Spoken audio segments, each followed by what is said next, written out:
you're on the internet with. You're mixing your good money with this dirty money, and then all of a sudden you got all this money. I don't look like a roughed up version of Brad. A roughed up version. I look like A roughed up version. Wow, fuck, man, she really insulted me. He really did. I think they suitcased it. What do you mean? Something up your rectum. We're talking knives. This is, son. no, yes it was. Welcome to the Dirty Gavel. I'm Brad Cohen. We're going to talk about all kinds of legal events and legal issues, and I am very excited because I have my friend on today, one of the best, known as the greatest jewel thief probably of all time, although I like my jewel thieves not caught. Yeah, you know.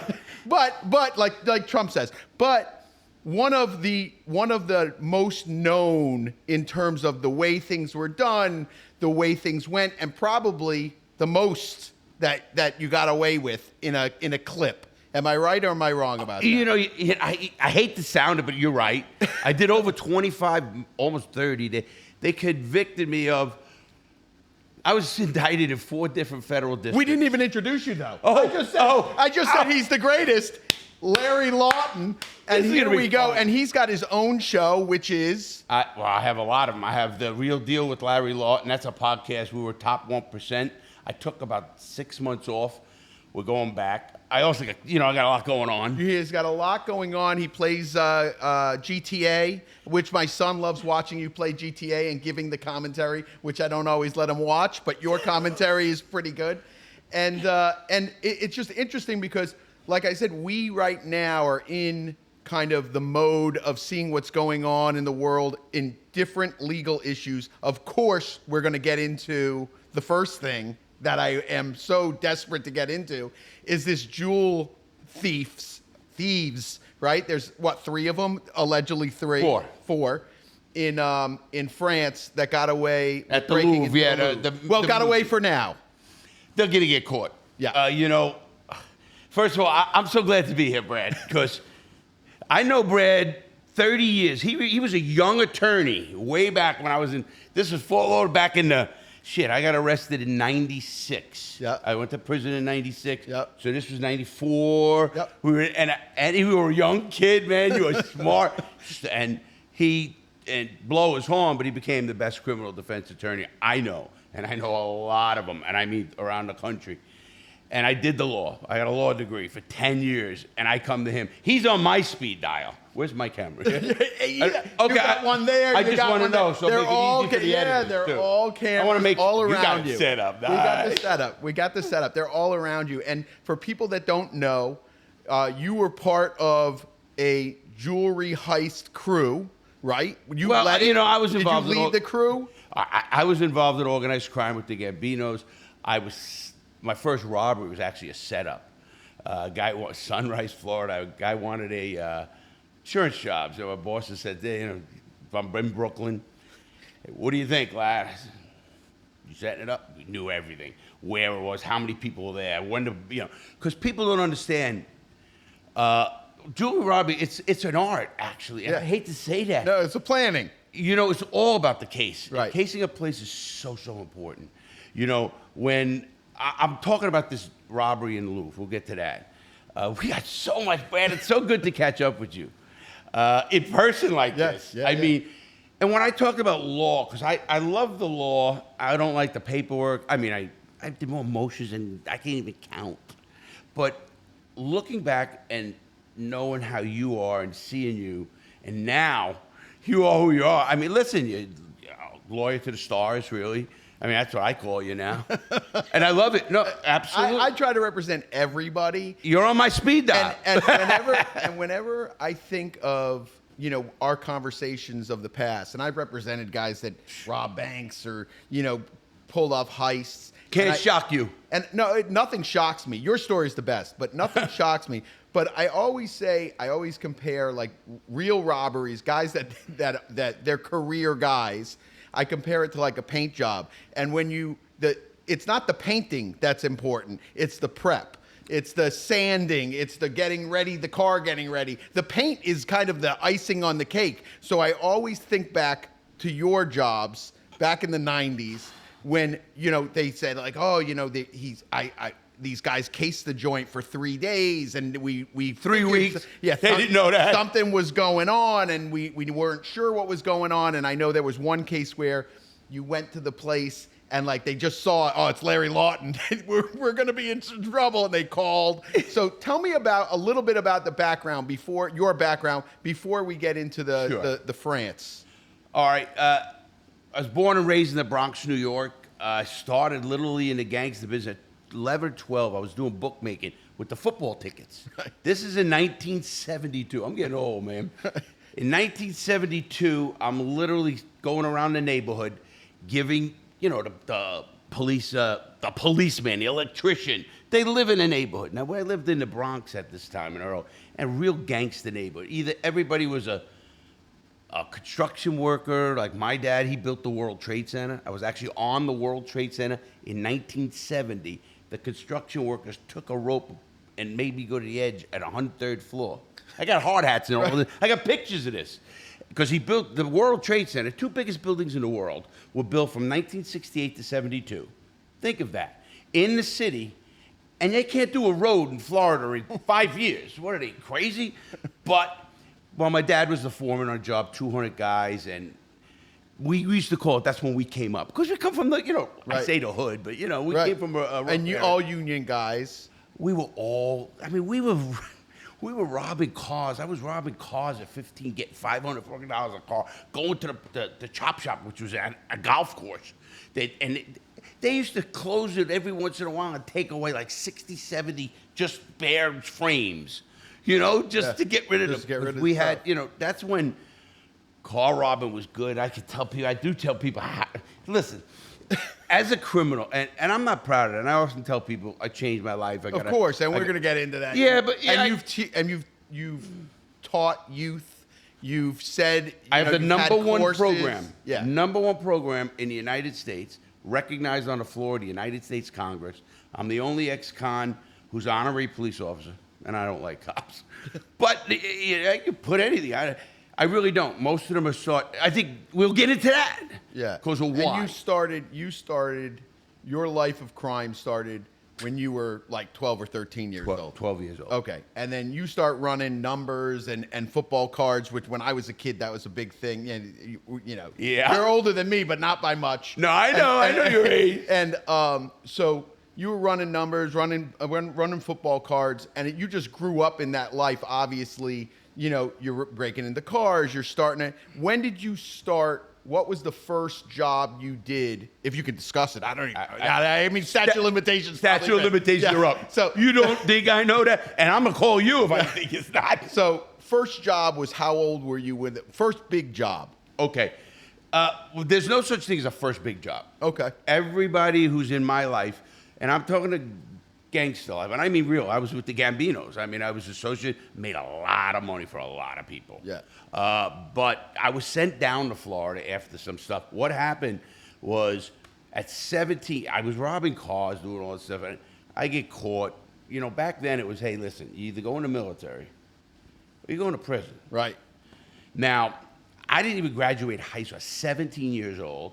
I go into the United States Coast Guard because I had the highest score on the ASVAB in New York at the time. Oh, so I could go went to any service I want, in any job. I picked the Coast Guard. I love the water. I became a boat, captain. I was actually on the Freedom Flotilla with the Cubans. I was on the first, when the Sunshine Skyway Bridge collapsed, I was the first boat there picking up babies and stuff. Terrible. And I was on another major. I get out. I get hurt in the service. I get out. When I get out, right back to Brooklyn. Now I'm in Brooklyn. I have connections. It's funny because when I was in the military, I was going to ask, when you were in the military, was there any stuff going on? Well, I'm going to tell you that right now. Well, we had I got higher rank, and I'm stationed in Hawaii, and we used to do Hawaii, Alaska every 3 months. What a life. Well, I had 60 guys working on the ship for me. We had 188 guys. I was the head of the whole deck. Well, you get to spend money at the Naval at Pearl Harbor. They have a big, you get a certain, it's called a government card. And, your boss will tell you, listen, go spend the money or we don't get it next year. That's the way they did it, Sure. So I would go there. I got so good at it, I started sending stuff to the bar in Brooklyn. Paint, pallets of paint, bottom paint. And having you know what that costs, bottom paint? Pallets. Yeah. I would send ropes and anything in this thing. I'm thinking, what can I send the guys? You know, and they did. This guy's crazy. They get a pallet of paint at a bar. How we did it back then is amazing. And they Fred. would resell it. Oh, it's gone. You know, Right. I never went to a store. We used to get all our clothes and stuff out of a trunk. You know, the guy would come around, get socks underwear. You know, we'd rob him sometimes. I mean, it was a rough life, but you were a hustler. That's what it was. Right. You know? So you were still doing some stuff in the military. You get out, you get injured, you get out. Tell me the next kind of evolution in the chain. Yeah, I go down. The boys love me, meaning the wise guys. I was a young hustler. I was big and strong, and I used to lay guys' arms on curbs and snap them. And that's not being nice, but I got in trouble for that by my boss. I worked for a boss who was very, very powerful in New York. He was the captain. Then we had the guys and all that, the maid guys and shit. I was injured, so they put me on Governor's Island. Governor's Island is the island in Sure. New York, and I didn't have to work, do nothing. Just go get a paycheck every month, literally, because I'm processing to get out and all that, and they retired me. They actually retired me. That's what happened. So they got me working in Queens, New York. Now we're Brooklyn, Queens, New York, muscle and bartending a card game. And I mean a heavy card game. It's Luke's Piano Lounge. Underneath, you go to Luke's, and there's a casino in I've there. actually heard of Luke's Piano Lounge. Who? I actually heard of the place. Yeah, a very famous place. It was Matter of pretty fact, the biggest bookie in all of New York. Yeah. He's got a Jewish guy named Mac. I love this guy. He taught me so much about the bookie business. I used to take bets at a dime and a nickel. That's 500,000 to the viewers. Mac was what they call a layoff guy. So all the bookies in New York, how bookmaking works, if you get $100,000 on the Giants, and you get $100,000 on the Jets, and they're playing each other, that's great. You make 10%. Right. 10 grand, you don't give us that. Go have a. Now, multiply that to $1 million, and you're making a lot of money a day. Right. Well, Mac was the head of all New York. I love that guy. I used to go get him every morning a English muffin with cream cheese and jelly, toasted at the deli, right? New York. Right? And I started eating. I love them to this day. When Mac passed, they said the economy went down. I seen him bring in 3 shoe boxes full of hunch just because he had to do things. And I was a kid. I was a kid. Come on, kid. And boom. And I was a fighter, so they loved but I've had enough brains to do it the right way. One time I did. But so here I am doing this card game. And I'm telling you, Mac, that guy, he used to take money. So bookmakers from around the whole city and all would call, hey, Mac, I need this line at 3, 150,000. Because they're laying their money off. Right. Because if you're a bookie and you get 200,000 here and 100,000 here, you're gambling now. Right. That's the worst thing you could do. And- you are gambling. And just for the viewers, the bookmakers are really hoping that it breaks even so they get the juice. They get the make vig. it. No, It's they 10% make it vig. break even, Brad. Right. No, let me explain. They want the break even. They make it. There's no want. The game is the game. Right. Whoever wins, wins. What they have to do is even their money out. Right. They have to have the same money on both sides because they get a 10% vig. Right. So if you make a bet for $100, it costs you $10. Right. So you got to give the bookie $110. Now you make the bet and I make the bet. Well, he makes $10. He takes my 100 he gave me and gives it back to you. Right. And now he makes $10. Right. If he has 100,000 on one team and 50,000 on the other, he's gambling. Right. And he can't gamble. He will be out of business. And during this time period, when you're working for the bookmaker, are you in with all the guys at this point, Actually, or are you kind of like? Oh, no. just getting- You're I'm already in. deep. Yeah. The guys in Brooklyn, where I'm from, and that's the old place, that's over on Kings Highway. I'm talking, this is really where it's at. They sent me over there to learn. Got it. Literally, how do I know where to go and how are they going to just hire you? No, that don't work. And they felt that you were going to be good for them because they saw that you could be an earner, or they felt like you were just a big guy. They need big guys around because sometimes the made guys have guys around that are just like, we need these guys. They're Greek or whatever. They don't care what they are because they're never going to be made, but they know that either A, they're going to be earners, or B, they're going to be enforcers. I was both, and I got lucky because I even proved that when I was sending stuff from the military. Right. They're getting pals. This kid's a hustler. They want a hustler. Listen, and as a person who's not a full Italian, you can't be made, obviously. Right. You know that. Right. So, but what happens is when you make enough money, let's face facts, it's all about money. You're an earner, I got away with a lot. Right. Did a lot of crazy stuff, but my boss, hey, listen, I'm giving him envelopes of 30,000, 50,000. Every time I do something, and he's, hey, kid, be careful, kid. And every mobster back then in the country, big mob, had my diamonds because I would bring them in and I'd keep some of them in. So when do you do The first robbery. First jewelry robbery where you make, okay, this is what I wanted, this is what we're Okay, gonna do. it's not the first jewelry robbery. First bigger robberies was we were doing trucks in New York. Okay. Back in, the hijack and stuff. And we Sure. we were really good at it because when they put boxes in the back of a truck to track it the whole way, we figured that out. So what we did, we got into the office of where the company was, and we got what the secretary we got, or whatever. She'd tell us what box it is. We'd stop that truck on the side of the BQE, they call it in New York. Sure. The BQE, because if that truck went off route in any way, boom, alarms come, police come, because it's out. But it's pulled over. They don't know if it's being stopped, it had a flat, or whatever it is. And these were always inside jobs. And when I say inside, you always had like somebody on the secretary or the driver was getting paid off. She told us, the girl in the office told us where the box was. Right. What we would do is go into the back. The box is always in the front because they don't want to ruin it. We'd take the box out, put it right on the side of the road. We'd be laughing the whole way. We're taking that truck wherever we want. Right. And we'd empty that truck. And I remember VCRs, Betamaxes. Right. All the old stuff, man. Right. My friend Jimmy robbed the wrong truck one time. He robbed a million hangers, coat hangers. And the post said, "Stupid thieves rob wrong truck." We named them Jimmy Hangers. So the first kind of big kind of money deal is the trucking thing. And I mean, that was like real big. It's still semi-big. You still see some stuff going on, but not like it used to be. It's coming back. Oh, is it really? Yeah, a lot of things are. It used to be huge. I don't want to Coats. report on that. Right. But clothing, VCRs, electronic equipment, and what they would do is they would, like you said, usually either the driver's in on it, secretary's in on it, everybody's in on it, and everyone would get cut in. Everybody would get cut in, you'd unload it someplace else, and then off he goes. And when they get to where they're getting to, either the thing's completely empty or there's like half of the load is there and half the load's gone. That's a great transition because that's exactly right. Everybody's in on it. My first jewelry robbery, I'm in Florida now, and I'm in South Florida right here. I lived in Coral Springs at the time.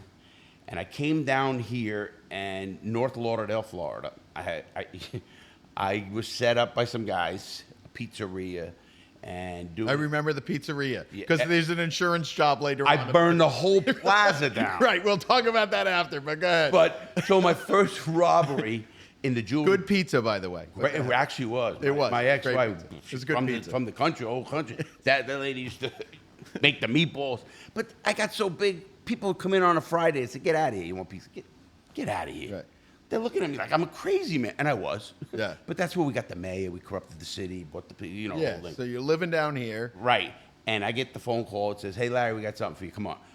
Back in those days, it was great. When they called you, and this is in the 80s now, when they call you and say, "Come up," you don't say, "What's it for?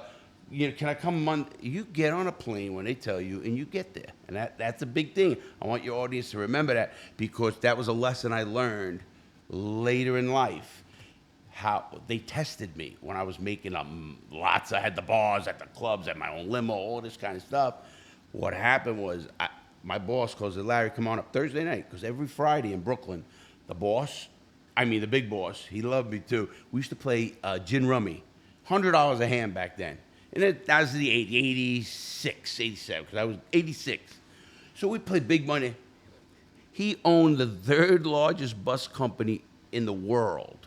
It was Greyhound, Trailways, and Atlantic Express. Right. They had all the school buses in New York City and the Atlantic City buses and all that kind of stuff. And they're asking you to come up there because they have something for you. Whenever they call you, don't ask. Yes, I used to go up and do muscle work. Like, hey, I can get into some of the crazy. Yeah, but I get it. It's even in the book, Believe so. me, in where I'm from in Springfield, Mass, there were a lot. I had a girlfriend. I had a guman up in Springfield, Mass. I used to go for weekends, and I used to go. There was a hotel that looked like a castle. A mall in Springfield. Like Oh the yeah, castle. it's I know where that is. It's I wouldn't know. I just flied in and Bay State Mall. That was called the Bay State Is Mall. it? Yeah, and I used to drive limos in the '80s. Listen, so I know like all these Boston. I guys- have a lot of good friends. Yeah. they're just like us. So Except we are Yankees. They're the Sox. so they would call you up, and you would still doing some muscle work for them. And No, still, I was still them. You know, you don't just little work for them. No, it's not like that. When you're in, you're in. Right. Until either you get killed or you go away, like I did. Right. A long time. And the reason why, and a lot of the viewers, some might know, some don't. The reason why like pizza places were good and laundry mats were good and car washes I were know what good you're saying. is because you're taking whatever money you make and run them right through because they're cash businesses. So it's better like- than that. Back then, I had 50 vending machines. Right. So I get a kid. I said, kid, here's a truck, a van. I'll give you $1,000 a week. And now it's in the 90s, like Right. 90, just 90. This is here. I said, I'm gonna give you $1,000 a week, and here you just come right here to my office. I ended up building an office out in a warehouse. You talk about crazy. We had guys go rob a 5-ton air conditioner, put it on the roof. We made I made it legit, but it was all gangsters in the place. The auto place was a gangster from Cleveland, so we had the whole place locked down. I get the phone call. I go up New York. They go, hey, Larry, we got something down there. Here's a phone number. Call the guy. It's a job you didn't do. I never did a jewelry robbery. I didn't know, even the business. So I said, of course, I go back south, see the guy. I go meet him. It's the owner. I don't know this. The owner tells me everything. He goes, listen, there's going to be one girl there. The biggest stuff is here. The mail don't come. There's no packages due. You didn't tell me when. I go, and I wouldn't tell him. I said, okay, got it. So I didn't understand the casing like I did, because I ended up casing over 1,000 stores. And when I got caught by the major case squad from the FBI, they said, wow, you were the best we ever seen. Yeah. The guy was actually just passed, a guy named Matt Mullen. Listen, some of these cops are good. Right. Listen, back in the day. Yeah. Here I got, Bally's shoes. I got $3,000 in my pocket, Rolex, diamonds. The guy let me give it to my wife. Yeah. Because I'm going to prison. I said, let me take my shoes. I'm going to get fighting shoes. Because I know I'm going in there and hitting somebody. You have to. It's the way it is. Right. I've been in there a lot. I do the robbery, and I went out the back. I had to know a little bit. I was a criminal. But, I'd rather have a kid who has a little brains and brass balls. Right. Then you can train him. So you go in. This I is take the first store one. down. Case the store out. Not as much, because I knew everything. It was an inside job. Right. So I go back, got the jewelry, go back, give it to the boys. And now a lot of people think in New York, the Diamond Exchange is 47th Street. Yeah. No, it's not. That's where suckers go. Right. That's where anybody who's got a lot of money goes and thinks they're doing good. Those guys are ripping you off. Hey, good for them. The real Diamond Exchange, how it works, Brad, a quick lesson on diamonds, because we're going to talk about Yeah, diamonds. we're going to talk about the Louvre. And I went to the GIA Institute, which is gemological, Yeah. $10,000 under the table back then. 3 of us. I'm not the only criminal. There's other guys going to this To thing. learn about diamonds. I only did that after what happened. I'm gonna tell you. Got it. So, because the diamonds, what happens is diamonds come from Africa or wherever. De Beers is the big one. If you're a diamond buyer, you're a guy that's big enough. You go into De Beers. They bought all the mines up in Russia just to keep the market stable. Did you know that? Right. They're a massive Oh, yeah. company. So what they did is, like, if you're a buyer, you go into a room and you say you can spend $1 million or $2 million. That's what it is. It starts at $1 million. They put 3 bags in front of you. Each one's $1 million. You either take bag 1, 2, or 3. Now you get to look and you do your thing. You can't put the shit away, or to take only the best. You get this bag, and get out. Right. But of course, good jewelers understand how to make stuff. Take baguettes, do things with them, make a lot of. I had so much diamonds because these guys, when I ripped them off, and nobody wanted certain things, not these crowns, but so. The diamond business is a really shady business too. I'm telling you, the whole jewelry business is shady. Well, I got think- hit for that. And I think that's why it's interesting. These guys that hit the Louvre. That's why I think. Oh, it's where do we get interesting. into this? Yeah, that's why I think it's interesting. It's because, and I think that's why a lot of people are worried. The guys in charge are worried about these because the guys that do these kind of heists don't care about the historical value. They care about the value of it broken But down. I'm gonna tell you what they should do, and I hope they do. That's gonna be great. Yeah. So I robbed that. So you robbed the store. So I robbed the store, get the thing, and it's a setup. But they gave me $150,000 in my pocket. That's after people were paid. I go, wow, man. Where did you take? So you robbed the store. Where do you take the stones? How do you lay the stones off? Because I want to discuss this when we get more into the Louvre, how they're going to fence it. But let's talk about how you did it, and then we'll get into the Louvre. Okay, I had connections, obviously, with the mob. Yeah. So I had a connection, but it actually was a connection with another family.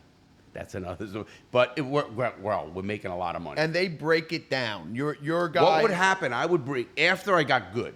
What happened was I got that first money, saw the accident, and the guy goes, "Hey, listen, you bring anything back, come see me." Right? So I'm thinking, man, I got to make money in this. Look at this. I start looking at a few places, seeing them, getting better. Literally, I'm a read junkie. When I say read, I read all the time. And obviously, I'm reading just about back in the old thief days and all the stuff. And the guy you're giving it to, he already knows it's stolen. But are you? Nobody went to jail on my case.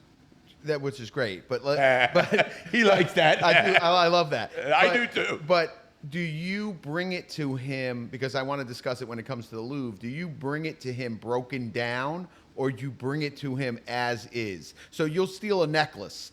You bring it to him as is? I would never steal one. That's amateur. I know, but I'm just saying. You're stealing. You bring him a bag of jewelry. You're about bag of jewelry. So some of it's necklace, some of it's bracelets. But are you then taking the time to then break it down, or you're selling it as is? He's breaking it down, recutting the stones, things of that nature. After the first one, we did a little.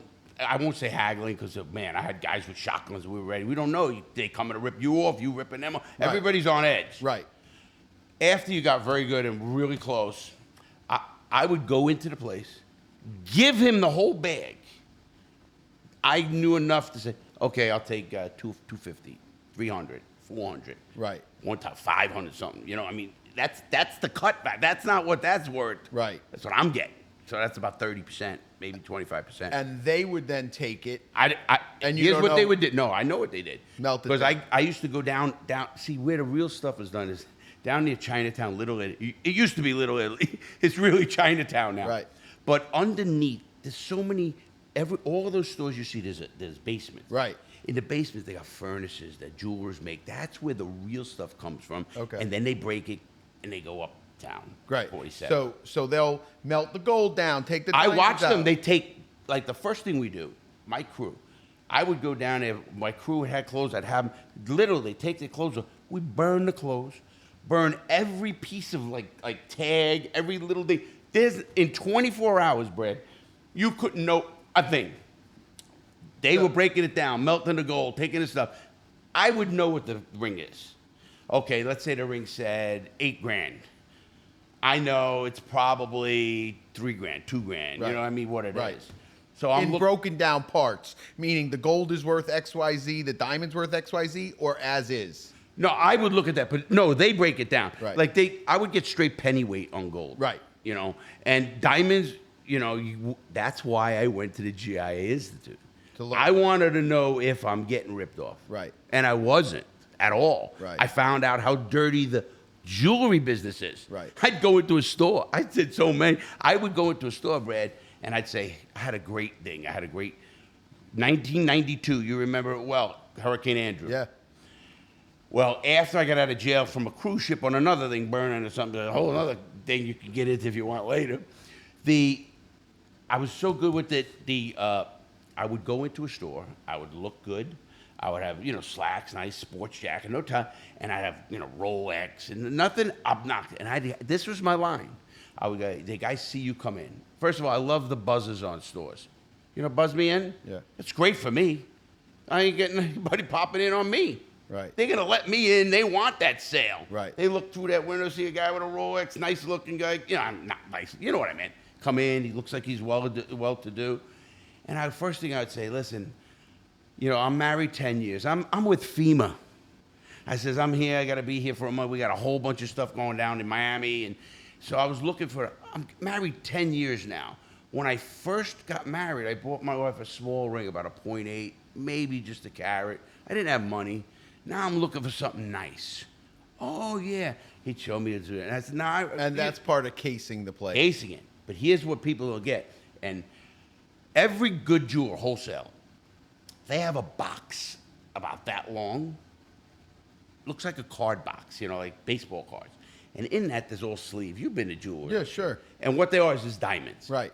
So little plastic sleeves. Yeah. And they pull out just a raw diamond. Raw diamond. To show you, like, okay, this is a stone. We can set it this way, et cetera, et cetera. I am going to teach your audience a few things about what to look for when you walk into a jewelry store. And if you don't see it, walk out. Because a diamond is the third largest purchase you will ever make. And what do? You go to one guy and you trust him. How much research do you? When I buy a car, I want to know it. Who got it? My buddy's got it. This guy, what's good? That's it. You buy a house, of course you do. That's the two purchases. Buy a diamond, they go in, they get conned. Right. Now let me ask you this, because I want to get into the Louvre. I don't want to run out of time. How much time you got? I can speed it up. No, it's fine. Let's talk about the Louvre for a minute. Now, when we're talking about, diamond value, and I always think this. I always think that a good jewel thief wants to steal those older diamonds because they're not going to be like the De Beers now numbered. No, that's called Lazar Kaplan. Okay. That two people, they broke off from De Beers. Lazar Kaplan's legit. They're laser cut is what it means. And they have a serial number in the diamond you cannot see with a naked eye. You need a 10-powered microscope. That's what you're talking about to the audience. And also, I've had clients, this is, again, in the 90s, I've had clients that, they were jewel thieves. They tried to send in, they sell this diamond on the market. Who knows? It disappears for 20 years, 25 years.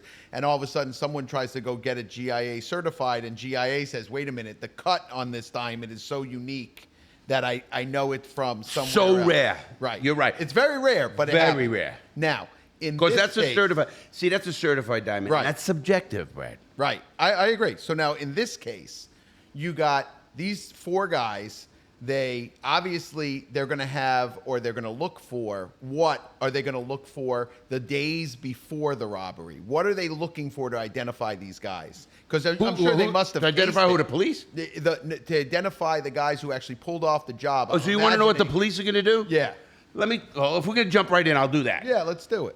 The Louvre robbery. People are saying how they're an expert gang. They're amateurs. They're opportunists, definitely. And they got some brass balls, which is okay. But they made so many mistakes. I was saying it. I robbed so many stores. I never dropped a diamond. They dropped a crown. A crown worth probably $20 million. Right. Then they left gloves, so they got DNA for sure. They left construction jackets. They tried to burn the lift. Listen, I burned a lot of vehicles. You go in there before the robbery, you take your rag, you stick it in the tank, has it wet with gas, you just leave it, go do your robbery. On the way by, you click the lighter, that goes up, and at least you got. But you wouldn't divert right there. That's another amateur move. Right. I used to take a Molotov cocktail in Miami when I was going to hit the Fontainebleau Hotel, which was H. Stern Jewels, one of the biggest ever, and they were also in the Bal Harbor Mall. I cased that place for a month. I had it so close, I was going to kidnap the owner, have his family hostage. We were gonna have dynamite put around him, fake, and tell him, listen, if you even make a move, you jump out of the car, you alert a car, because we're gonna go the next morning, because we knew the timing on the safe. I knew everything. So your feeling is I'm telling you why they're amateurs. Right, and your not just that your feeling is that they're amateurs, but is your feeling that if they go back in the video, they won't see these guys casing the place, or you think they? Oh no, somewhat? I don't think they cased it as much. Listen, you don't have to in certain instances. Here's why. Here's what I believe in that case, and why I think it's definitely an inside job to a degree. Right. And it could be an opportunist. The person who's on the inside could not even know they're on the inside. Right. Here's what I mean. A young lady, she's married to a guy, whatever these guys. She's a tour guide at the Louvre. She knows everything. They go around with tours and say, yeah, this is from the France, Napoleon, and we keep it in a secure place. And, she's going to know what's there, how thick, not only how thick, or how secure it is. Right. She's going to know everything. She walks around that Louvre every day. Right. So, and she might bedroom talk. Oh, man, you see the French thing, and they're doing construction. They don't want to give us more cameras. They didn't want to put guards on the place. The Louvre is really, really culpable here. Yeah. For lack of security. I mean, if you're, you know what D.B. Cooper said? Why do you rob banks? That's where the money is. Right, right. Why would you diamonds and jewelry stores or malls, museums? 4 museums got hit in 2 months since September. Right. In just Paris. But that's why when listen, I don't think these guys are pros, but it's unusual that this many museums and this many heists took place during this period of time, and I agree. I don't think they did it. Yeah. Why does everybody think they did? Listen, there's a lot. I remember when I was doing robberies, a jewelry store would come up and I'd say, "Oh, I hope they think it's me." Right. You know, I mean, you were looking for that. But people follow good things. You got to remember where we're at. Copycats. Of course. I mean, paper says this guy got $1.5 million and then walked into his. The biggest robbery over there was in Cannes, you know, the film festival in Paris, at the Carlton Hotel. And I got thrown out of the Carlton Hotel just for you got thrown out of that hotel? I got thrown out of the Carlton Hotel. I won too much money. There's a blackjack upstairs. Yeah. Nothing else? No, they didn't want to pay me with the whole argument going on. Really? Yeah. Oh, yeah. They didn't want to pay me. Are you kidding me? Now we're getting off. Yeah, because I'm a burner Let me place. tell you something. I won a lot of money. I was a kid. I won a lot of money. We went to dinner. You were crazy. I had cards. they didn't have chips. Yeah. They had I know cards. And I put them in my pocket. We went to dinner. And then they said they were going to be open at 3 o'clock in the morning. I went back at like midnight, and they closed the door, locked up, said they're not going to pay me till tomorrow. So I wasn't going to have that. And then, this guy started yelling at me. I started yelling at him. The French guys show up with the little Spectre hats on, and they threw me out of the Carlton. They did pay me, but then they threw me out of the Carlton Hotel. I was a kid.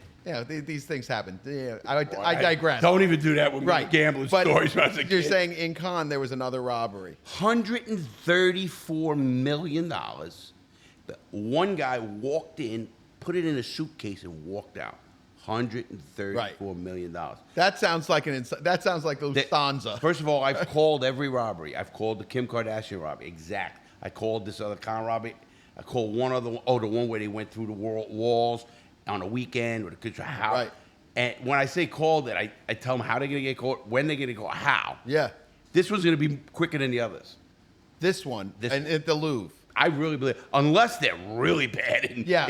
When I saw, when I saw the ladder and I saw where the jewels were taken from, the first thing that struck me is how very stupid you see these kids running into malls and grabbing bags. That's the Pink Panther gang. Right. I'll talk about them. Yeah, but you see them running in the malls and running out with bags, Gucci bags or LV bags. And I always think to myself, why are you putting the most expensive stuff at the front door? So, when I saw this, I'm like, okay, this is the most expensive. Well, not the most. I mean, they have paintings, but this is very valuable stuff they're throwing on a second story with glass windows around that you can get in. It just seemed very unusual that the lack of security and the lack of forethought that somebody would think, hey, listen, there's a way up there, there's a way in.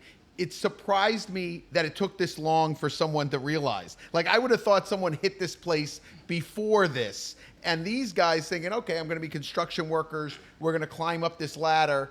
And no one's really going to care that we're going to use, blow torches to get these windows open. The reason it's an inside job, how did they know that window wasn't already alarmed? Right. How did they know it wasn't special? Right. They only had electric grinders you can buy at a hardware store. Right. With batteries. Correct. And they're getting through, there should be layers. When I consult, because I go to Wisconsin for insurance company, all the insurance investigators, and I'll actually do a whole presentation, and I usually put my getup on, which is gun, whole works. And at the end of the whole speech, I asked one of them to come up, and I pulled a gun on him. The whole place, oh! I tell the head guy, make sure nobody shoots me. Right. And I'm up on stage, and I said, did anybody here know I had whatever? And then I start pulling out everything. The pillowcases, the gloves, the wire ties. That you had on you. On me the whole time. They did not know. But that's different. I'm getting... No, but in this one, it's really, in the Louvre case, to me, it's a mix of opportunity, lack of the lack of security, and I do think you're right in terms of the inside job portion. I do think it's someone that might not be getting paid, but Might not know it. Might not know it. Someone that might have loose lips, like they're just talking about, oh, this is what it's here. It's so unusual that they're not have guards here or something. It could be that a person's construction talking. crew. It could I mean, somebody who's there legally authorized to be there gets an opportunity. I did that a lot. I mean, we would get opportunities all the time. And You have to act on them. Somebody had to act on it. Right. And you think my opinion was they're going to get caught within 7 days, maybe sooner. But you think the reason why they're going to get caught is because A, they're sloppy, number one, right? I don't know if they even have a fence. We're going to get into that. Right. And the way they left gloves, the way they left things behind, I think they left grinders behind. They did? They left all kinds of stuff behind. I think that's really is one of the things that they're going to really sink them. The second is what we always say. You and I are always on the same page of this, is that if there's more than one guy involved in a robbery, somebody's going to be talking. Someone's buying the Cadillac. Someone's buying the fur coat. All the good fellas. Yeah. So you know, funny because I said when I got out of prison. Now I got a great reputation. Went to prison, shut my mouth. Nobody went to prison. I mean, I'm solid. Even the FBI showed me a picture of my boss. Yes. I don't know who he is. The guy was pretty cool. Like, next picture's me and Dominic next to a parking meter in front of the club in Brooklyn. I just go there. It's a bar we go to. Next picture's me and his Jaguar drive. I knew we were going. We're going to Castellano's house. But anyway, we ended up going there, and he started laughing. This is the FBI head guy. He goes, you know, I respect you. I go, listen, Matt. His name is Matt Mullen. I said, Matt, it's not me. I'm not going to do it. And I was facing life. Yeah. I didn't even, it wasn't at 412s yet. When I got 412s, I was the happiest guy in the cage, and these other rats. I got 5 years. I wanted to slap the shit out of half of them. So I ended up, in my case, well, where we were at with the Louvre, right? Everybody said, oh, how brazen it was in the daytime. No. I did every one of my jobs in the daytime. Because you know this, the sun rises in the east and falls in the west. When I had a set model, my model was, it had to be in a strip mall kind of deal. It had to be a wholesaler who goes out and sells to others. So that's a wholesaler and retail. You know, they always have a retail shop. That's where I missed it. I should have put one on Rodeo Drive in California. True. But, so what happens is, I had that thing. You know why I did that? First of all, the sun rises in the east, so I knew from 9 a.m. to 11 a.m. you can't see in that window. People are walking by, and they cannot see. You have to go up to the glass and put your hand around and say, oh, and if you see someone, you're gone. You know, they're going to alert someone. People are walking by, and I got 3 people tied up on the thing. I'm taking everything out of the shit. Boom. Bags, pills, we're out of there. Not just quick sometimes. Yeah. They did minutes. I was once at a place for 30 minutes because there was a cop outside talking to another guy having a cup of and coffee. you couldn't get out. Yeah, I kind of So that's one thing they did right, in my opinion, is doing it during the day. Because to me, I think you get away with it during the day than at night. A construction crew at 10 o'clock at night breaking into the Louvre is a lot more suspicious than a bunch of guys during the day. There's people around, people are taking pictures. And I think also it lends itself to blending in with the traffic more. Construction workers. Right. They're working overtime on a Sunday because it's the Louvre. You know, not only do I believe what you just said, the daytime, they're saying, oh, brazen. It's not brazen because confusion. You know this as well. When I did robberies, I would put a Band-Aid here. Do you know you put a Band-Aid on your face and that's they'll what never people are, recognize you? because they're concentrating on the Band-Aid. They had me at one time 6'3", 170 pounds with red hair. At that time, I'm still 5'9". I was 235, 240, you know, slick back hair, you know, brown hair. Where do you get 6'3", 170 and red hair? That's why, like, a lot of the real guys will do a face tattoo, a face scar, because people concentrate on that one thing. Like, you know, oh, we had a scar. I'm telling the best dad. But that's why a lot of those guys do that. And in this case, it was just unusual to me that they got so nervous that they ended up dropping a crown. You know, I thought about that a lot. Yeah. The crown is what made them amateurs to me. I don't know what they had and what they prepared. They could have did that to throw them off. They could have. You don't know. I mean, listen, like you said, 3 can keep a secret, 2 are dead. Right. And when I got out of prison, they asked that. I had 2 guys come to me and say, hey, lad. First of all, they were introduced to me by someone very good. To this day. So the guy says, hey, lad, these guys want to talk to you. I know them. They're good. Talk. Yeah, sure, bring them in. I'm just out of prison. come up to me, hey, you know, lad, we know about you. You know, you still were talked about. My son used to still talked about. We got a job. It's about $5 million. You're in. You'll get a bigger cut. We need your bigger. I said, really? He's telling me. I go, I like it, but here's what we'll do. We'll do it. We'll come here. I'm gonna shoot both of you, and I'm gonna kill you right in the spot. They looked at me. I go, you think I'm fucking with you? They look. I said, get the fuck out of here. And I did that in case they were wired. Right.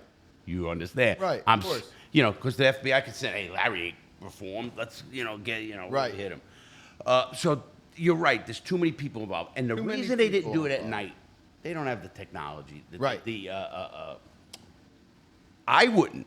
I mean, I could get people, but I wouldn't know how to wire. It was really to me. It was a rudimentary thievery. It's an opportunity. Right. That's I all. really believe that. It's not like these are not Ocean 11 guys. They These didn't are- plan this for 6 months or a year. No, they're not Ocean 11 guys. And what I think is going to come down to the most important part, and I want to get your opinion on how you would do this. But these guys, the most important portion of this whole thing is where are they fencing it? How are they fencing it? Do you think that they already pre-sold this shit? Or do you think now they're going to a guy? Because in my opinion, this is my humble opinion, is that if they didn't pre-sell it, if they didn't already have someone in mind to do the work, have a fence, going into a fence with this kind of shit, like, I think the heat is so great that it might scare off a lot of fences, unless you already have a guy that knows you're going to Not do it. at all. You don't think? It's not going to Okay, scare good. a fence. So tell a me. fence is a fence because that's what he Okay, does. yeah, so tell me. Obviously, he just wants. But how I believe, I don't believe in that they had it. Maybe they did, but I don't believe they did because of the mistakes. Okay. If you're making stupid mistakes already, are you good enough to have a fence? Because the fence is going to work with you. Most people get caught through the fence. Right. That's another.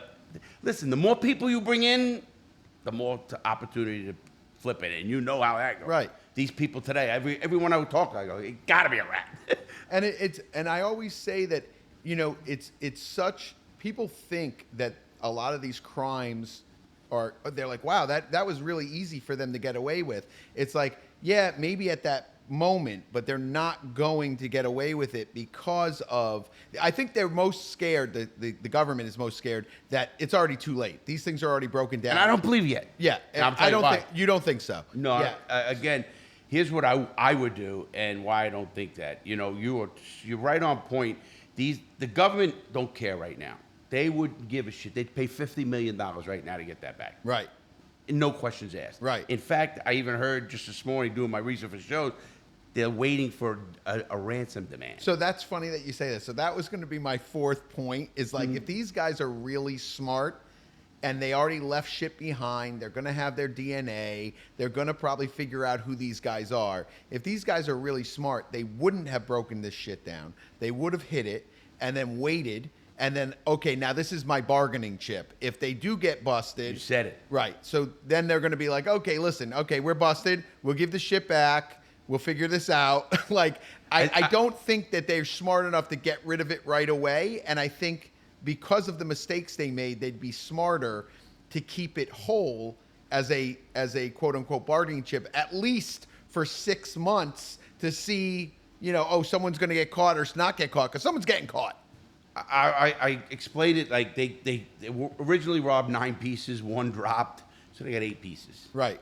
Me, if you had 4 and it was the only 4, here's 2 pieces for you, 2 pieces for you, 2 pieces for you. Here's my suggestion. You put 1 piece in a safe deposit box. Somewhere where no one knows about it. I don't care. I don't care. You could bury it because it can't go. It's not like cash. Right. You bury cash. Right. It can go away. Right. You do what you're going to do with that. You take 1 piece. Now, there's some estimates out there. They said 102 million, but 44,000 diamonds. Now you're talking, they're going to be good. Right. They're not crap and they're not little. Right. You know, you're not getting S1. Right. You're getting VVS1. You know, you're getting the best. The decolors, they're not going to put the King of France in there. Right. And I would take a piece out if I didn't have a fence like I had. Me, I'd be right now I would be in the Bahamas or a country that can't extradite me already. But what I think happened with these guys, if you take 1 piece out at a time, just 1, might be worth 20,000, 30, you don't know. Look at it, get it, go to jewelers, say, listen, my grandmother passed away. Here's the ring. My sister and I said, let's get rid of it. What's it worth? The guy's gonna look. He has no idea that's gonna. Oh, if he did it right now and friggin' forget it. Right. But if wait, and they go, oh, I'll give you $8,000 for that. I need the money. All right. He's getting money to live. You got to remember, you don't rob because you got 20 million in the bank. Right. You rob because you want the money. Yeah. I used to rob when I had under 50,000 in my safe. Okay, time to get my robbery. So you think these guys, if they were smart, what they would do is not break it down completely, but take a rock or two just to get by, get out of town. And if they have a plan. And still have the stuff. all of it. And here's what would happen. If they got caught and they had to say, hey, listen, I can't say, but I might know where one piece is. And now, he don't know where the other guy's pieces is. Right. That's why I think all of them should have their own. I get it. Because otherwise, you got one guy just controlling everybody's fate. Now, Right. my crew, it didn't That's happen smart. because it was all gone in one day. Yeah. Listen, my stuff was out of my hands in 24 hours, done. But these guys, if you did that, Brad, and then you took it, if you got caught, even early, and you had 5 diamonds gone out of whatever 1,000 on it, you know what they would do? They would put cubic calzones in them, Right. and put it back in there and say they got it. Right. Because they're really losing face more than anything. Right. And if they get it back and they say, "Oh, look what we got," and Oh, that's interesting. so if they you got get it 1,000 back- diamonds and there's Right. 10 gone and they're all over, and They're gonna stick to in a other cubic diamonds. calzone. Right. Who the hell's gonna know that? Right. They're going to In stick a couple fact, fake. that's another reason I said it's an inside job. You know, there are a lot of places will put a fake or replica of something. So just for that reason, you know, a lot of celebrities will have very, very expensive jewelry. They'll have a fake copy, made, a fake. made with Yeah. cubic calzone. You know, Of some course. bullshit. And what they do is just because they don't want to get robbed and they're Right. targets. Not that's- Kim Kardashian. No, she went She to had- a place. she had the That's real why stuff. she got. You know why they got caught? In that case, it's just because she took I think it was a $5 million brooch to Yeah, from right, the store. right. When you do that, you have to have security. Yeah, I know someone did insurance. the whole insurance and security and And everything. they used to loan. It's real funny. Right after The Apprentice ended, you know, all these local guys would call me and they'd be like, "Oh, I know you're going to whatever. You're going to a show. How about I loan you a watch?" And I remember they once loaned me a jeweler? at the time A jeweler. a local jeweler. They once loaned The one I robbed. No, maybe I don't know. But they loaned me a. It was before Richard Mille, who's like huge now, but before him, I know. there was a company called Frank Mueller, and that was huge, like in the early 2000s. And I read about them. They like hit the market with different commercials or something. it was a huge watch company, very popular, and they loaned me what was known as a King Conquistador, and it was worth $75,000. And I remember when they loaned it to me, I didn't even want it, but they're like, "Oh no, this is gonna be great." And I was going to this blackjack tournament, and I thought it would be fun. And they said, "Whatever you do, never take it off. The only way that comes off your wrist is if there's someone robbing you, because you're not insured. If you take that off your wrist and you put it in next to you in bed and someone steals it, you're not insured for that. The only way you're insured is if it's on you." So I was like, okay, I was in New York City. I would not take this thing off my wrist. I went to the bathroom. I'm washing it's got a leather band. I don't care. I am not taking the thing off my wrist. And I ended up, fine, and I returned it. But, when it comes to those loaners, like the Kim Kardashian case where she was loaned this brooch or this necklace, you have to have, they're going to insure it.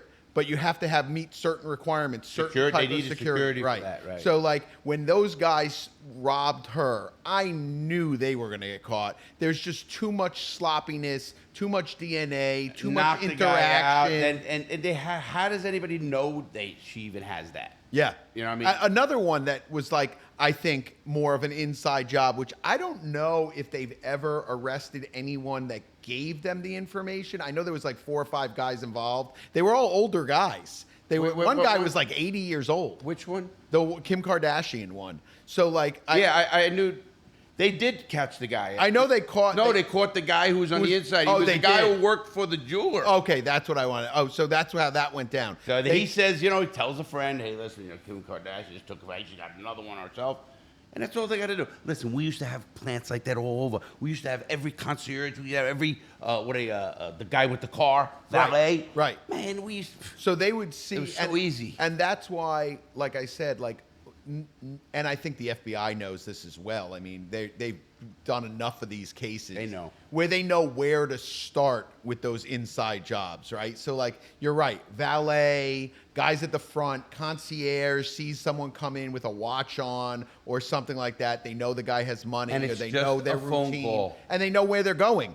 Concierge, you go to concierge, you're like, hey, can you make reservations at Cipriani's? I want Right, Rayo's, I'm going to be yeah. at Cipriani's at noon. So they're getting out of the car at Cipriani's at noon. So, like, I think that the first person that gets caught in this bunch, in my opinion, is they're going to start interviewing everyone, obviously, at the Louvre. So I'm wondering if they're going to start with who's the most suspicious at the Louvre, or they're going to get fingerprints and DNA, and they're just going to be able to get them right away. They're going to find out what everybody saw. And Right. and you know this, that's a statement that's not good for you. Right. Cops come to me, I don't care where I am. What statement? Nothing. Right. Once you make a statement, I tell everybody in the world, don't ever talk to a cop. Right. I don't care. You think you're innocent? Even if you are, don't talk to a cop. Right. Because you know that I'm not going to get into the law. And then you're stuck in a case, and you're And listen, flying one back little to thing France. off. One little thing off. Oh, I was watching a lady on this Louvre robbery. I was watching a lady. She must have done 30 interviews, and she's like, "Oh, and this is what I saw." And I saw with it. And I'm like, "Oh, this lady doesn't realize what she's just done. Like, now she's got to go back there unless they work some deal out. They're going to be interviewing this lady forever. They're going to bring her back to France for a trial if it's going to be a trial, and it's just complete torture that you don't need to experience. She's not gaining anything from it. She's just being on TV talking about this robbery, which everyone is kind of. It's funny how these things take on a life of its own. Like, in today's society where news happens like 24-hour cycles, this one's been sticking around because until it reaches a conclusion. I think it's going to be around, and I think it's going to happen quick. Here's why, again, inside, you talk about getting into place.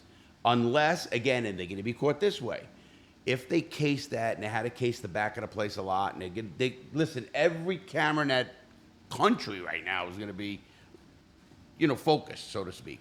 So they're going to pull every camera, and they're going to see if a guy stayed there more than 5 minutes, 3 minutes, whatever it is. Because how did they know that there wasn't a back entrance in there? How did they know there wasn't going to be deliveries? How did they, a whole bunch of stuff. You're along the Seine River in, what is it, France, over there, that Seine. So there's only one road. Right. And they got out that road. Right. So there has to be cameras. And if there's not, first of all, cameras are so cheap today. They should buy 500 cameras.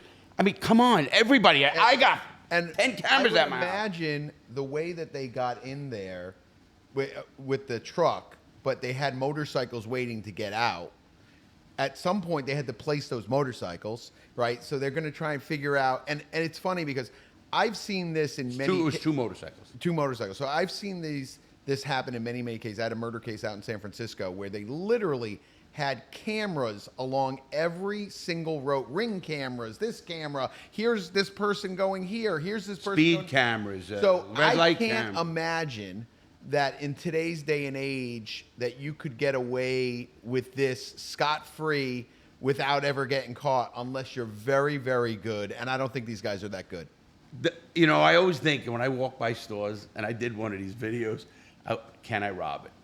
And I look, and then I go around a little bit, and I know their weaknesses right away, and I could. Hold on for 1 second. Let me see. I got to see what messages we have. Oh, yeah, because I'll bet I know I got Yeah. Okay. So, Empire State Building. yeah, I want to talk about one more thing with the Louvre. I want to ask you how, if you were doing this job, the job's already done. I don't want to know how you would have done it different.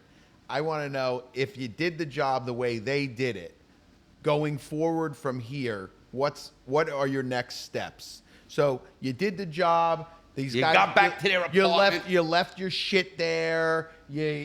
Oh shit, there's a jacket missing. There's a tool missing. We dropped the crown. Now That's the big one. Right. So now everybody's on a motorcycle. What do you think they do? Do they split up right away? They go to the same location? Tell me what you would do in that situation. They're on motorcycles. They're going through France. A case this big, I would have a car in like a garage that no one can know. I'd get and it could be at the other end or what. I'd 2 cars probably, and I'd have 2 guys in each car, and then I'd put, one could put just a hat on. And would you separate at that point, or do you think Totally you separated in the and- motorcycles? No. Separate. I'd separate, and then because they know motorcycles. The longer you go on a motor, listen. Whenever you do a robbery or anything, the longer you're in that vehicle, that they know, the worse you are, no matter what. Because they could pick up your shirt pulls up and they know it's a Gucci shirt, Right. whatever it is. Right. There's so much can happen. Get away. Get to the next vehicle and nobody knows what the vehicle is. And then they split up at that point. They never talk to each other again. No, or no. they meet somewhere. Okay. They're gonna meet somewhere because listen, I'm robbing that store with you, and you just say meet up. My crew is different, but we were doing it for a long time and stuff.